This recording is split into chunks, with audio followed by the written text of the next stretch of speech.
IPL 2025 के 18वें season की champion बनी रॉयल चैलेंजर्स बेंगलोर। विराट कोहली, जो भारत के सबसे सफल क्रिकेटरों में जिसका नाम शामिल है, उस विराट कोहली की टीम की जीत का जश्न कुछ इस तरीके से मनाया गया कि अंदर जश्न चलता रहा, स्टेडियम के अंदर खिलाड़ी थिरकते रहे और बाहर दर्जनों लोगों की जान चली गई। दरअसल बता दें आपको कि जब रॉयल चैलेंजर्स बेंगलोर की जीत का जश्न मनाया जा रहा था, उस दौरान बेंगलोर के चिन्नास्वामी स्टेडियम के बाहर भगदड़ मच जाती है।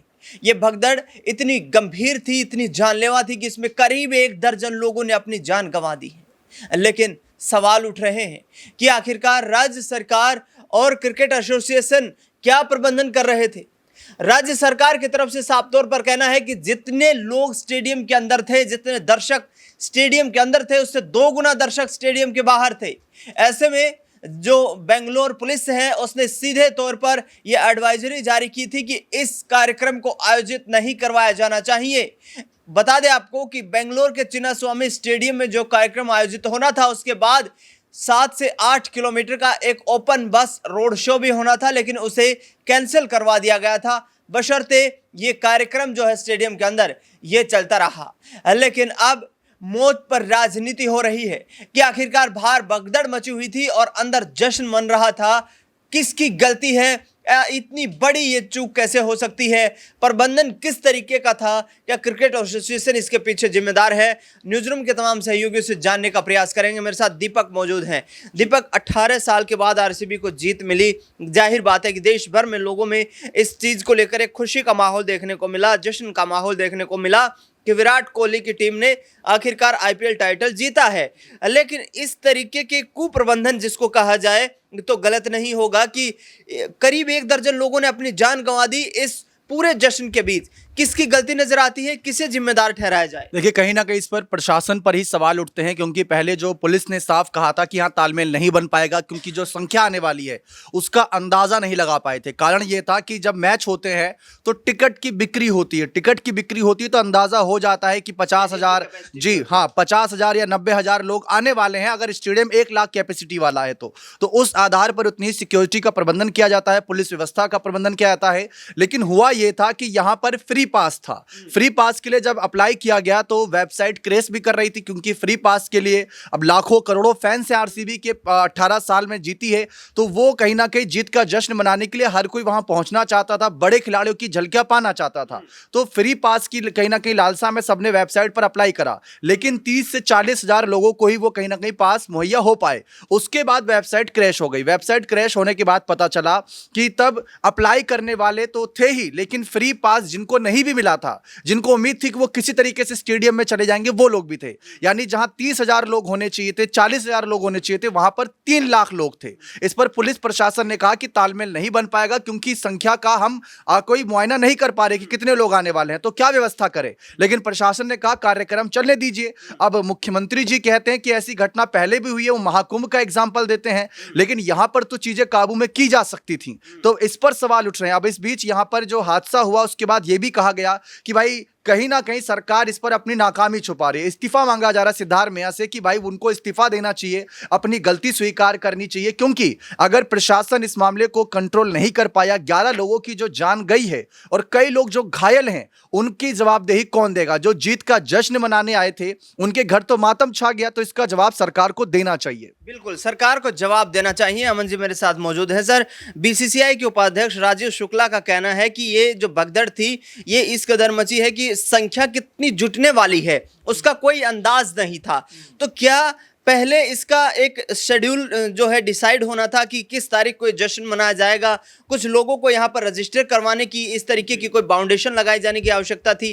क्या जश्न में इतना चूर हो गई थी आरसीबी, उनके टीम मालिक और इसके साथ साथ क्रिकेट एसोसिएशन, साथ में सरकार, कि इस तरीके की तैयारियां वो कर ही नहीं पाए? आखिरकार 1 दर्जन लोगों की जान चली गई, उसका जिम्मेदार कौन? देखिए, बिल्कुल बहुत बड़ा और कह सकते हैं गंभीर मामला है, एक सदमा देने वाला मामला है कि जहाँ पर खुशियाँ मनाई जा रही थीं, जश्न मनाया जा रहा था, वहीं इस तरह से दर्दनाक और कह सकते हैं कि इतना जो हादसा हुआ है उसमें बच्चों तक की भी मौत हुई है। तमाम कह सकते हैं कि अराजकता का पूरा माहौल वहाँ पे नज़र आ रहा था। लेकिन फिर वही लौट फिर के बात आ जाती है कि जो सरकारें हैं वो ये कहती हुई नज़र आती हैं कि भई ऐसे हादसे कुंभ में भी हो चुके हैं, ऐसा दिल्ली में भी हो चुका है, यहाँ पर भी हो चुका है, वहाँ पर भी हो चुका है, उत्तर प्रदेश में भी हो चुका है। लेकिन इस तरह के तमाम हादसे गिनवाने से आपकी गलतियां या आपने जो वहाँ पर रणनीति बनाने में चूक करी है उसका आरोप या उसका गुनाह कम नहीं होता।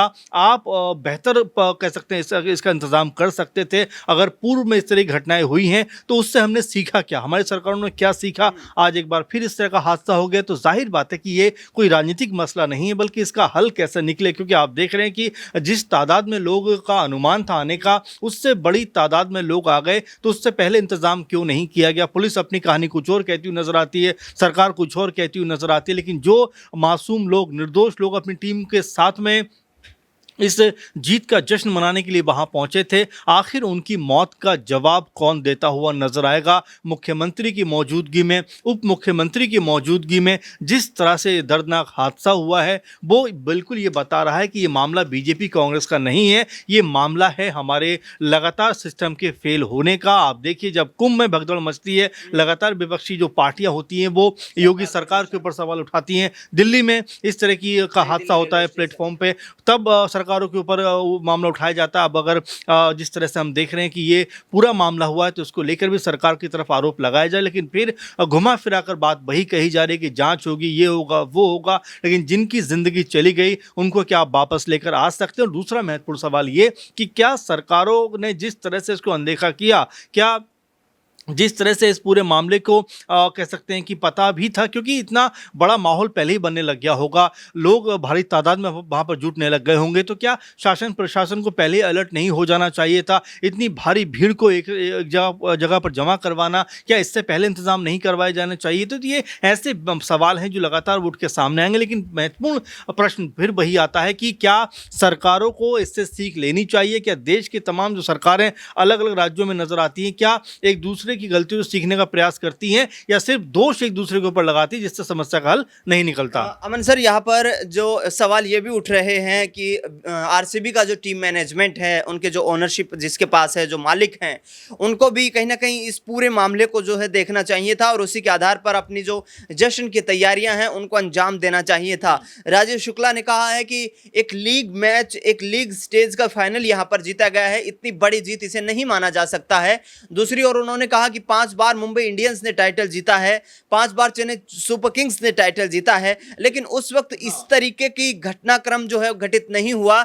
आखिरकार क्या यहाँ पर टीम मैनेजमेंट की तरफ से किसी प्रकार की कोई गलती हुई है जिसने कहीं ना कहीं दर्शकों को यहाँ पर गैदरिंग बढ़ाने के लिए, कैप्चर करने के लिए और इस भव्य आयोजन का एक तरीके से जो है मार्केटिंग की। दिनेश जी, आप देखिए कि आईपीएल लगभग 7-8 से शुरू हो गया था, लगभग 18-20 साल इसको होते हुए हो गए। हर साल कोई ना कोई टीम मुकाबला जीतती है, लेकिन जिस तरह से अराजकता वाला माहौल यहाँ पर दिखाई पड़ा कहीं नजर नहीं आता है। मुझे 2007 का वाकया नजर आता है कि जब धोनी की कप्तानी में टीम इंडिया ने T20 वर्ल्ड कप जीता था। उस समय मुंबई में एक रोड शो के जरिए कहीं ना कहीं टीम ने सेलिब्रेट किया था और ये कहा गया था कि जो मुंबई किसी के लिए नहीं रुकती वो उस समय धोनी की टीम के लिए रुकी। लेकिन वो एक प्रॉपर वे में चीज़ों को मैनेज किया गया, लोग किस तरह खड़े होंगे, कहाँ होंगे, कितनी भीड़ होगी, यानी कि सब कैलकुलेशन आप करते हैं, उसके बाद इस तरह की चीज़ों को आप करते हुए नजर आते हैं। लेकिन यहाँ पर पूरी तरह से तमाम जो कह सकते हैं कि सुरक्षा की चीज़ें होती हैं उसके लिहाज से जो ज़रूरी कह सकते हैं रणनीति और इंतजाम किए जाने चाहिए थे वो तमाम फेल होते हुए दिखाई पड़े। अब यहाँ मामला एक दूसरे पर दोष लगाने का नहीं है, मामला ये है कि क्या हमेशा इसी तरह की चीज़ें होती रहेंगी और एक के बाद एक दूसरे के ऊपर आरोप लगाने का सिलसिला चलता रहेगा। बेहतर ये होगा कि इन गलतियों से सीखकर हम बेहतर ऐसी रणनीति बनाएं ताकि ऐसी चीज़ें ना हो पाएं। आप देखिए, दिल्ली की बात करें, हम कुंभ की बात करें या और तमाम, उत्तर प्रदेश में एक जो है कह सकते हैं कार्यक्रम में भी इस तरह की भगदड़ मची थी, वहाँ पर भी बहुत सारे लोगों की जान चली गई। लेकिन हर बार ये दोषारोपण करके हम चीज़ों से बच निकलते हैं। अब ये समय आ गया है कि हम अगर इतनी बड़ी गैदरिंग हो रही है तो उसके लिए इंतज़ाम क्या करें, क्योंकि आपने देखा होगा कि लगातार आईपीएल के मैच चले हैं और अच्छे खासे मुकाबले होते हैं और हर मुकाबले को देखने के लिए भारी संख्या में लोग पहुँचते हैं। लेकिन इस तरह से माहौल ख़राब करके या माहौल को ख़राब होने देने की छूट देने की जो प्रोसेस में कहीं ना कहीं चूक हुई है, उससे सरकार सवालों घेरे में है और जाहिर बात है वो जवाब देना पड़ेगा। सिर्फ ये कहकर कि यूपी में ऐसा हुआ, दिल्ली में ऐसा हुआ, इससे वो अपनी जिम्मेदारियों से बच नहीं सकते हैं। बिल्कुल बचा नहीं जा सकता है, क्योंकि ये फेलियर जो है ये कलेक्टिव फेलियर है, ये सरकार का भी फेलियर है, ये क्रिकेट एसोसिएशन का भी फेलियर है, ये टीम ओनर्स का भी फेलियर है, टीम मैनेजमेंट का भी फेलियर है। लेकिन जिस तरीके से वहां पर भगदड़ मची, उसने देश भर में एक ऐसा दहशत का माहौल पैदा कर दिया कि लोग अब कहीं ना कहीं इस चीज को लेकर के गंभीर हो रहे हैं कि इस तरीके के सार्वजनिक आयोजनों में क्या उन्हें हिस्सेदारी लेनी चाहिए, क्योंकि हर बार जिस तरीके की घटनाएं सामने आती हैं उसमें दर्जनों लोग जो अपनी जान गंवा देते हैं, दर्जनों परिवार जो है उजड़ जाते हैं, लेकिन किसी के कान पर जू तक रेंगती नजर नहीं आती है। आखिरकार बेंगलोर की इस भगदड़ का जिम्मेदार कौन, इस पर आप क्या सोचते हैं वो हमें कमेंट बॉक्स में जरूर बताएं। देश दुनिया से जुड़ी तमाम बड़ी खबरों के लिए देखते रहिए SPN9 न्यूज।